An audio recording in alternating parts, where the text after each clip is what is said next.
जब तामसिक अहंकार भगवान की वीर यानी काम शक्ति से प्रेरित हुआ, बेसिकली काल शक्ति, तो सूक्ष्म शब्द काम मतलब इच्छा कि अब जो है तन्मात्राओं की भी सृष्टि होनी चाहिए, तो सूक्ष्म शब्द तत्व प्रकट हुआ, साउंड की सृष्टि हुई, और शब्द से आकाश तथा उससे श्रवण इंद्रियां उत्पन्न हुई।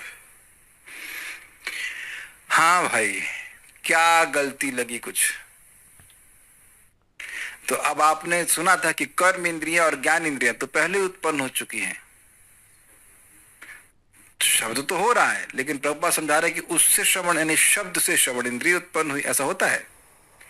अगर ऐसा होगा तो इसका मतलब होगा कि तामसिक अहंकार से इंद्रियां प्रकट हो रही हैं। तो प्रभुपाद जी गलत नहीं कह रहे हैं, आपको प्रभुपाद जी का आशय समझना पड़ेगा। श्रवण इंद्रिय का प्रयोजन कब होगा? जब शब्द होगा, वो बात है, उस तरह से मैनिफेस्ट हो रही है। श्रवण इंद्रियां प्रकट नहीं हो रही तामसिक अहंकार से, वो तो राजसिक अहंकार से प्रकट हुई। एवं शब्द था ना, तो यहाँ पे जो श्लोक में समझना होगा, श्लोक की भाषा ऐसी है कि लग रहा है कि जो श्रवण इंद्रिय है वो तामसिक अहंकार से प्रकट हो रही है, अर्थात शब्द से।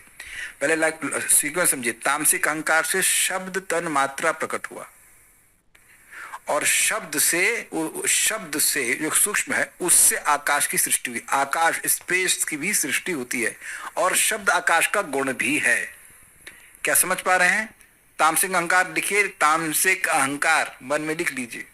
उससे क्या आया? शब्द, और शब्द से आकाश, और आकाश का शब्द गुण भी है।